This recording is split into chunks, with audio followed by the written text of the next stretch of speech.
এবার ইসরায়েলের গোপন পরমাণু ঘাঁটিতে হামলা চালিয়েছে ইয়েমেনের হুতি যোদ্ধারা।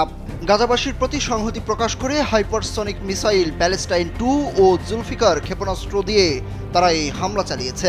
দুটি মিসাইল লক্ষ্যবস্তুতে অত্যন্ত নিখুঁতভাবে আঘাত হেনেছে।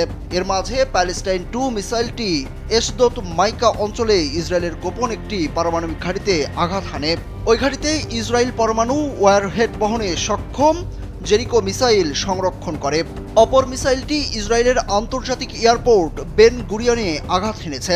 এতে করে 1 ঘন্টারও বেশি সময় ধরে এয়ারপোর্টের সকল কার্যক্রম বন্ধ হয়ে যায়। এছাড়া আশকেলনে গুরুত্বপূর্ণ আরেকটি স্থাপনায় ড্রোন হামলা চালিয়েছে হুতিরা। অনলাইনে ছড়িয়ে পড়া ভিডিওতে দেখা যায় মিসাইল হামলার সময় দখলকৃত জেরুজালেম, তেল আবিব, আশদোদ, নেতানইয়া সহ ইসরায়েলের বিশাল অংশ জুড়ে একটানা সতর্কতা সাইরেন বাজতে থাকে। এ সময় হাজার হাজার মানুষকে নিরাপত্তার আশায় বিভিন্ন দিকে ছোটাছুটি করতে দেখা যায়। ওইসব অঞ্চলে ছড়িয়ে পড়ে ব্যাপক আতঙ্ক।